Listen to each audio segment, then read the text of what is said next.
నమస్తే, welcome to our channel. ఆంధ్రప్రదేశ్లో చూసుకున్నట్లయితే అకాల వర్షం కారణంగా ఎన్నో పంటలు నీట మునిగాయి. అదేవిధంగా అరటి తోట అయితే నేలమట్టం అవ్వడం మనం చూసాము.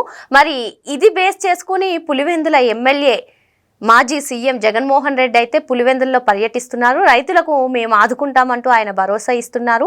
అదేవిధంగా కూటమి ప్రభుత్వం పైన కూడా బురద జల్లే ప్రయత్నం చేస్తున్నారు. మరి ఇంతకీ ఆయన ఏం మాట్లాడుతున్నారు?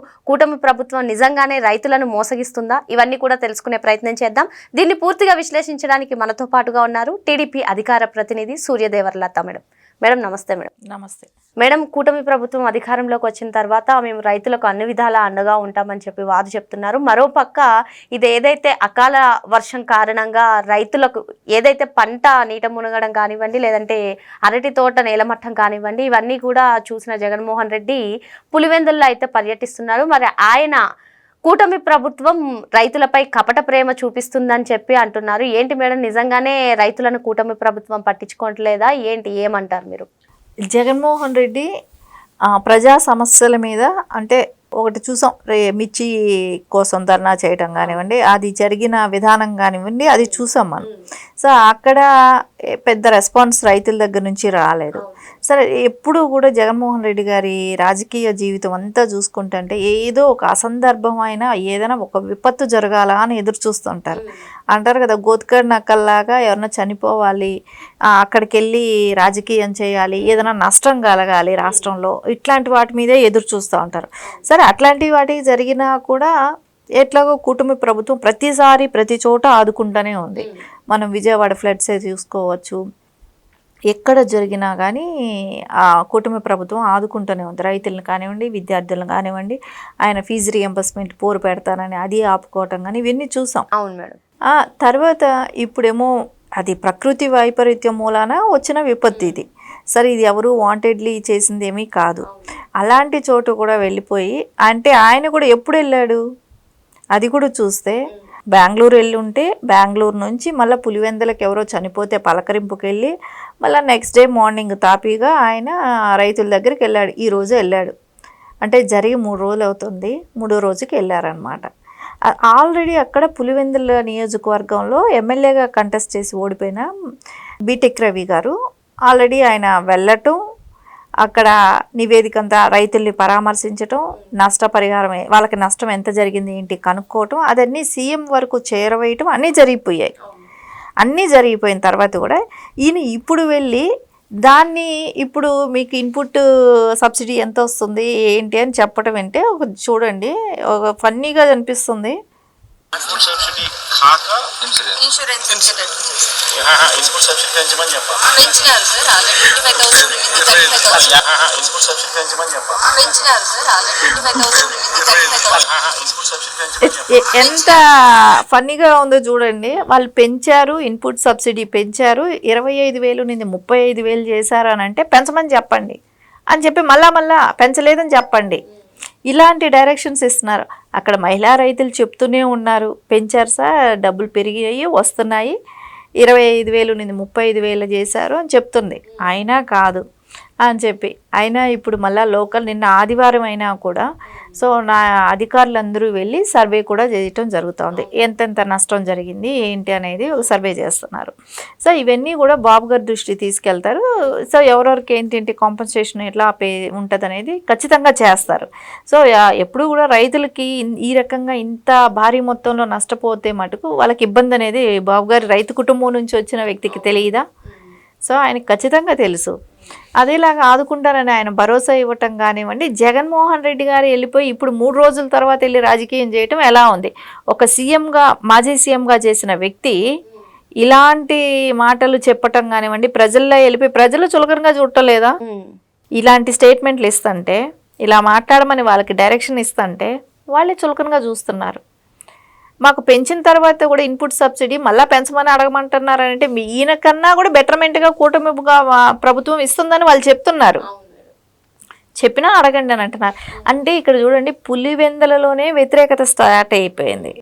సొంత నియోజకవర్గంలోనే స్టార్ట్ అయిపోయింది. అంటే జగన్మోహన్ రెడ్డికి రాజకీయ భవిష్యత్తు ఏ రకంగా ఉందనేది మనకి ఇప్పుడు అర్థమవుతుంది. ఆయన వెళ్ళి ఆ సొంత నియోజకవర్గం గురించి ఆయన ఒక అపోజిషన్ లీడర్గా నన్ను గుర్తించాలని అడిగే వ్యక్తి అసెంబ్లీకి వెళ్ళటమే లేదు. సో ఆ నియోజకవర్గం సమస్యలు కూడా అక్కడేమీ చర్చించడానికి అవకాశం లేకుండా ఉంది. అలాంటప్పుడు బీటెక్ రవి గారు చొరవ తీసుకొని పులివెందల్లో ఆయన చొచ్చుకుపోతున్నారు. సో ప్రజల్లో కూడా ఆయన దగ్గర అవుతున్నారు. ప్రజలు కూడా ఇది గమనిస్తున్నారు. ప్రజలు కూడా ఎవరైతే నాయకుడు మనతో ఉన్నాడు అంటే బీటెక్ రవి గారు గత కొన్ని సంవత్సరాలు ఎప్పుడూ ఓడిపోతూనే వస్తున్నారు కదా. సో అలాంటి టైంలో కూడా ఆయన ప్రజల కోసం మన కోసం నిలబడ్డారు కదా అని ఎవరికైనా అనిపిస్తుంది కదా. మన కోసం ఇప్పుడు గెలిపించిన నాయకుడేమో బెంగళూరు అని అన్నాడు, అక్కడ తిరుగుతున్నాడు, ఇక్కడ తిరుగుతున్నాడు. మూడో రోజుకి వచ్చి నేను చెప్పిన మాట మీరు చెప్పండి అని అంటాడే కానీ సో మనకు జరిగే నష్టం ఏంటి, మనల్ని ఎలా రికవర్ చేయాలి, ఏం చేయాలనే ఆలోచన అయితే ఆయనలో లేదు కదా అనేది ప్రజలకే అర్థమైపోతుంది. సో రేపొద్దున ఇవన్నీ కూడా పులివెందుల ప్రజలు కూడా బాగా గుర్తించారు. జగన్మోహన్ రెడ్డి ఒక సీఎంగా ఉంటే తప్ప, సీఎంగా ఉన్నప్పుడు ఎట్టగో రాడు, సరే ఓడిపోయిన తర్వాత వచ్చాడా అని అంటే ఎప్పుడో వస్తున్నాడు. సో వాళ్ళకి ఏమీ అందుబాటులో కూడా లేడనేది అర్థమవుతుంది. ఇప్పుడు సీఎంగా చంద్రబాబు నాయుడు గారు ఏదైనా ప్రకృతి విపత్కర సమయాల్లో ఆయన ఏ విధంగా స్టెప్స్ తీసుకుంటారో మనకు తెలిసిందే మేడం. ఆల్రెడీ మనం విజయవాడ వరదలప్పుడు చూసాము. మొత్తానికి ప్రకృతి విపత్కర సమయంలో ఆయన ముందుంటారు. అదేవిధంగా ఇప్పుడు ఈ కష్ట సమయంలో కూడా రైతులకు ఆయన భరోసా ఇవ్వడం జరిగింది, ప్రభుత్వం నుంచి సహాయం చేస్తామని. అయినా కూడా జగన్మోహన్ రెడ్డి బయటకు వచ్చి విమర్శలు చేయడాన్ని ఏ విధంగా చూడాలంటారు? ఎప్పుడూ కూడా నారా చంద్రబాబు నాయుడు గారు విపత్తు ఎక్కడైనా జరిగినప్పుడు చాలా తొందరగా స్పందించే వ్యక్తి నారా చంద్రబాబు నాయుడు గారు. అది అందరికీ తెలిసిన విషయమే. సో ఎవరు కూడా అది కాదనలేని సత్యం. ఎంత అపోజిషన్ లీడర్స్ అయినా సరే, ఎవరైనా సరే అది ఎక్సెప్ట్ చేయాల్సిందే. అలాంటి వ్యక్తి ఈ రోజున రైతులకి విపత్తు ఉంటే ఆయన ఎందుకు స్పందించుకున్నాం అంటాడు.